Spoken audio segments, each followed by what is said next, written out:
大家好，呢首歌係新歌嚟㗎。咁咧其實咧就有啲旋律咧都唔係新嘅，即係可能係幾年前諗落嘅旋律，跟住再加啲我覺得小 B 可以做到嘅元素，同埋一啲比較新嘅編曲俾佢啦。小 B 咧佢亦都掌握咗啲新嘅唱法喎，即係例如你可以控制到即係嗰啲尾音啊、氣聲啊，即係或者邊啲位可以俾力啊。佢亦都有自己諗咗好耐啦，當然佢係練咗好多心機去研究嘅。咁你監製嘅時候點樣引導小 B 咧？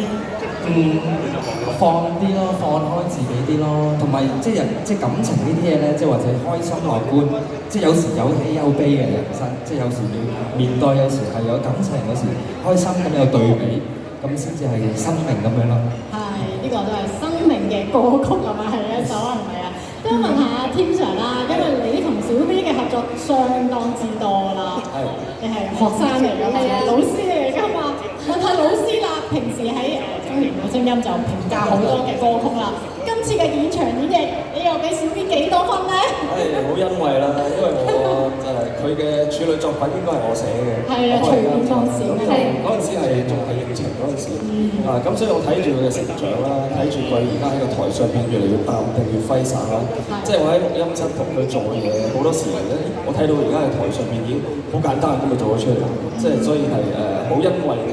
係，即係靜靜雞問下你啦，佢係一個點樣嘅學生嚟嘅咧？佢係一個好有思想、好有諗法。咦，咁樣係唔易教喎，好有思想，好有想法喎。又唔係好易教，但係咧個好處就係佢真係知道自己想做啲咩，中意啲乜嘢，佢有自己嘅方向感。咁於是我就可以，我哋大家互相配合，就係你想成為一個點樣嘅歌手，點樣類型嘅歌手，中意唱啲咩作品，佢嘅作品裏邊，佢中意審啲乜嘢自己嘅元素。咁其實我係中意歌手係有自己嘅諗法，因為好多成功嘅歌手真係最後係建立咗自己嘅風格。呢個絕對係優點添。佢係冇錯，咁但係我覺得佢仲需要繼續去努力，因為佢嘅風格仲可以再強啲，好冇？係，我都覺得要努力。係，而家係咪仲嘗試？而家係咪仲有好努力咁樣學緊唱歌㗎？其實依家就對上嗰個就係跟阿 Rita 老師啦、韋爾珊老師啦，咁我都希望再跟多啲唔同嘅老師去學，同埋我自己會想學聲樂，係，咁我覺得可以加強自己嘅吸收自己喺音樂上面嘅知識啦，或者儲下經驗咁啦。跟住要問下 Alan 啊，因為其實咧。請不要走都係你同小 B 嘅合作啦，當時你就負責呢個編曲同埋監製，當時就係小 B 第2首嘅歌曲嚟嘅。不如都分享一下嗰一次嘅合作，你回憶中係點嘅咧？回帶一下先。我覺得我第一個 impression 咧就係，我以為佢係偶像派嘅，因為咧好靚女啦，好明顯啦嚇。點知上到嚟試音咧，原來發覺唔係嘅，係一個被咁樣係咪偶像派拖累嘅實力派嚟嘅，係啦。咁然後咧都好唱得，同埋佢嘅感情係唱得非常之好嘅。咁呢首歌咧，即係我當佢俾佢錄音嘅時候咧，都好有壓力嘅。佢好努力嘅，同埋佢真係好努力、好勤力嘅。咁去到拍 MV 啦，佢俾我壓力啦。你知點解咧？因為你要喺現場，係佢係 MV 嘅男主角。我有睇到。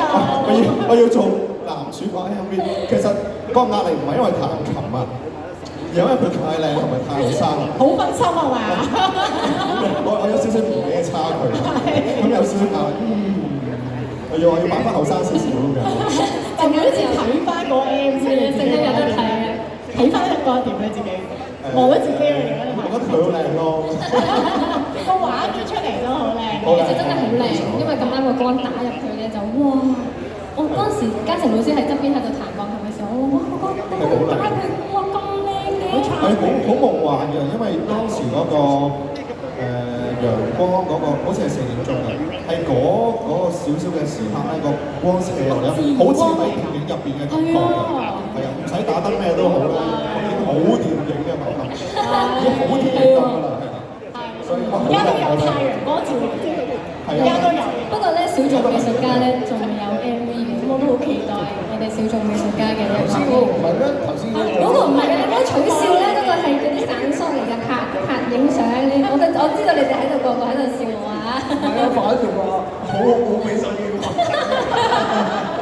即係嚟緊會拍一個正式版。係啦，咁我哋就期待住，到時會唔會反而阿鐘要出鏡㗎？有冇興趣啊？同我一齊跑山仔。好啦，你想啊？我可以嘅。好啦，所以同放羊傾下偈啦，知道你一直都好支持小 B 嘅，咁我就好好奇點解你會同佢咁 friend 咁熟嘅咧？我問佢 AI，佢答我咧，佢話你係小 B 嘅小師傅喎，啱唔啱㗎？哦，唔係我係師傅嘅。係乜嘢咧？可唔可以好朋友嘅。分享下點樣認識咧嗰陣時？係咯，佢細嗰邊入行我識佢。